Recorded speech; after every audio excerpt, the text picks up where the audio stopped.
Quruq yuz uchun tonalkalar so'raganlar, ko'ringlar, narxlari bilan aytib beraman. Inaf tonalkasi plotniy qizarishlarni yaxshi yopib beradi, 50+ SPF bor. Undan tashqari yuzinglarni yaltiratib, vlajniy finish beradi. Ammo bitta minusi bor, hidi o'tkir, hammaga ham yoqmasligi mumkin, tekshirib olinglar.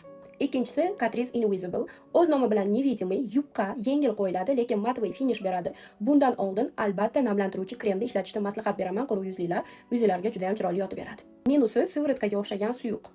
L'Oreal Alliance bu shunchaki tonalka emas, buni sostavida 1% toza gialuron kislotasi bor. Bu degani yuzinglarni zardobdaqa pardoz paytida namlantirib beradi. Tabiiy glow effekt beradi, yuzinglarni yosh tiniq qilib ko'rsatadi. Minus taraflari tarkibida spirt bor va pipetka orqali olinadi. Dr. Jared yuzdagi nuqsonlarni, poralarni yaxshi yopib beradi, dog'larni o'chirgich kabi o'chirib beradi, qo'yganingizda sezilmaydi. Minus tarafi qo'yganingizda rangi o'zgarishi mumkin biroz. Va nihoyat Misha.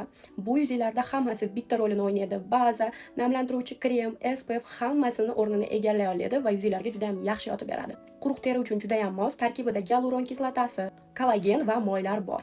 Sizga buni qaysinisi yoqadi va tushgan tushmagan yozib qoldiring. Ko'rganingiz uchun rahmat. Aytgancha buni qayerdan olishni opisiyaniyada qoldiraman.